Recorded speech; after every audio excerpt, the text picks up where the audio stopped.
Olá, tripulantes da Terra. Sejam bem-vindos mais uma vez ao canal do Arthur Henrique. Estou muito satisfeito e muito feliz, viu? Gratos a vocês, para a gente estar conseguindo alcançar muito número de inscritos no canal.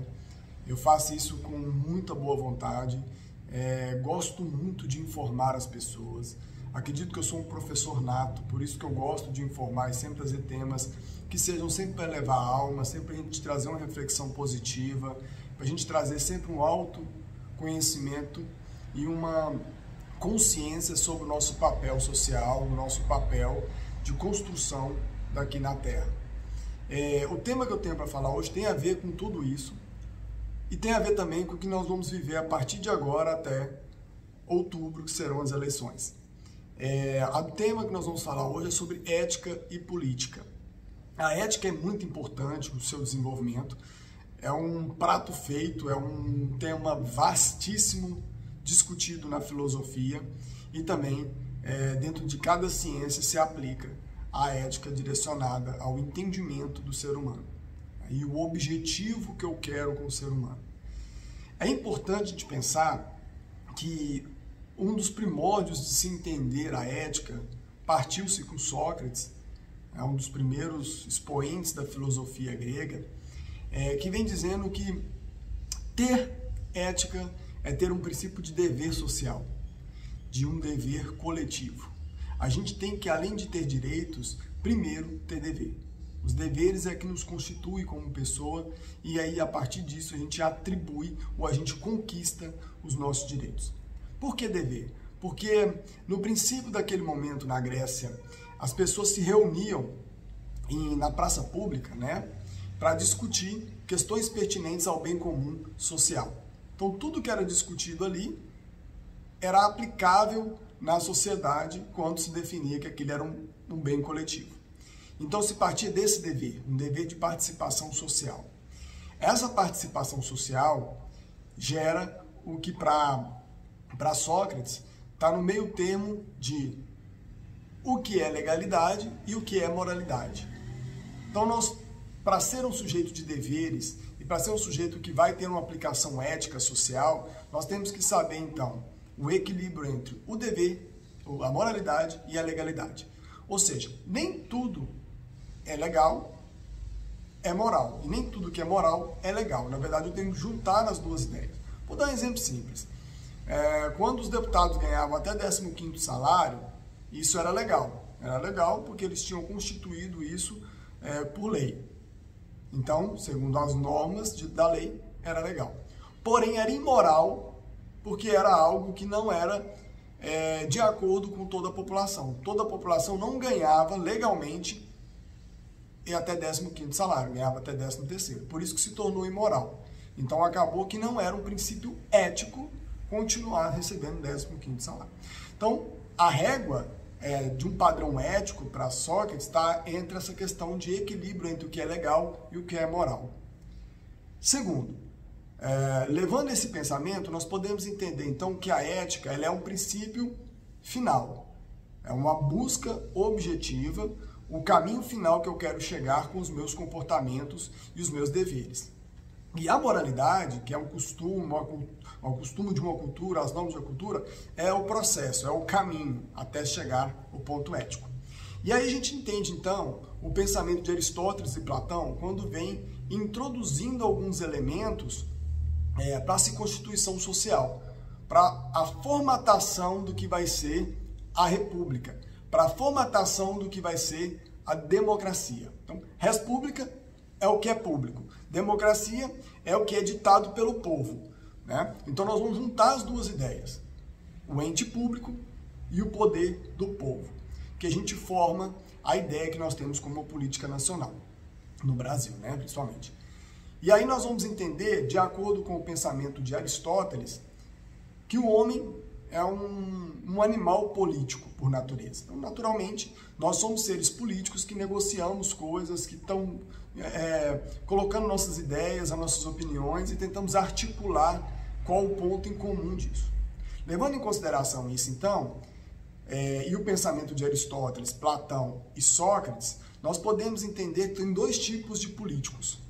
O político que entra na política por querer fazer o bem comum, para realizar o bem comum em si, e aquele político que entra na política para fazer a máxima de Maquiavel. Então, Maquiavel, um sujeito que escreveu um livro chamado O Príncipe, que dentro dos princípios de O Príncipe, que é a história do Borges, né?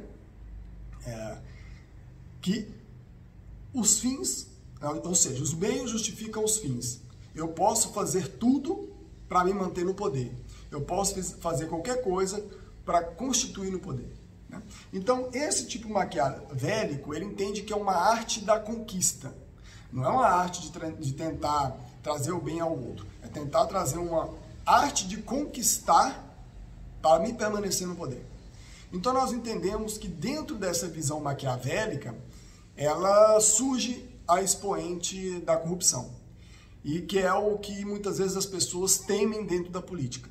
Acham que o político de forma todos são sujos e que a política de forma geral é suja por causa dessa visão maquiavélica, dessa questão de tudo é possível ou os meios podem tudo porque vai justificar o fim de conseguir um poder ou assim seja.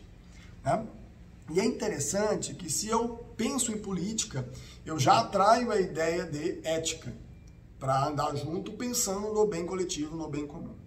Mas com essa estrutura de sujeitos que pensam de forma maquiavélica a política, eu entendo que acaba que o privado sobrepondera o coletivo. E é isso que as pessoas começam a ter um pouco de aversão. E aí uma informação para quem tem essa aversão, de que se a gente, que incumpre nossos deveres, que tem certos ideais e princípios éticos para a sociedade, não tiver interesse em fiscalizar ou participar ativamente dessa política, eu deixo somente quem tem pensamentos maquiavélicos participar e tomar as decisões por você. É esse que é o pior. Ah, não tô nem aí, esse cara faz o que ele quiser, não vai me atingir, vai não. Ele vai tomar as decisões por você e você vai cumprir as consequências e mantê-lo lá dentro.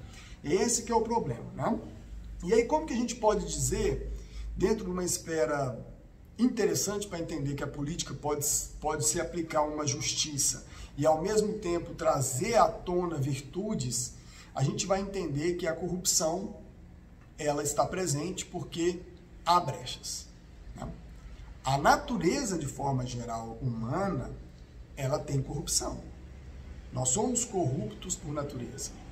Mas nós temos que ir aos poucos ir minando essa corrupção através das virtudes. Através do treinamento de entender que meus deveres sociais, eles são maiores que meus interesses, que meus desejos primitivos, que os meus desejos individuais. Se eu consigo entender, dentro de uma situação educativa, eu começar a educar as crianças e me educar para que eu tenha, me vigiar constantemente para não ter atos corruptos, tá? Que é muito comum no Brasil isso acontecer, porque nós somos uns países que é aceitável a corrupção. Por exemplo, eu furar uma fila, eu não pagar um imposto, muitas vezes eu tentar tirar vantagem em cima de alguém, ir num local que está recebendo uma distribuição de algo que eu não preciso, vou e pego só porque está dando de graça. Então, eu vou entendendo que qual o meu dever social e a minha virtude de desenvolver essa ética, eu passo, então, a olhar para a corrupção com um olhar mais negativo e vou deixando ele de lado. A mesma coisa eu vou refletindo na política. Os políticos, quando eu julgo que são corruptos, é porque alguém colocou ele lá.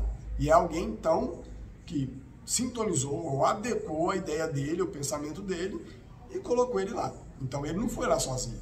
Ele não agiu corruptamente sozinho. Né? Então, a gente tem que observar os nossos pequenos atos diários para entender por que politicamente acontece a corrupção. Eu sou um ente, um elemento social, que muitas vezes eu acabo realmente nas minhas negociações, na minha conversa com outro, incluindo questões corruptas. E eu tenho que me vigiar o tempo todo. Um favorzinho que eu ganho, um benefício que eu ganho muitas vezes e utilizo daquele privilégio para conseguir algo particular. Né? Então eu tenho que entender um pouco esse comportamento. Então, qual o comportamento que eu tenho que guiar para ser um sujeito politicamente correto, né, no sentido da ética, eu tenho que ser, então, um sujeito que entenda meus deveres sociais e aplique esses deveres sociais de uma forma correta, sempre equilibrando entre legalidade e moralidade. E segundo, desenvolver minhas virtudes para cada vez mais afastar a corrupção e agregar mais a questão de justiça, ok?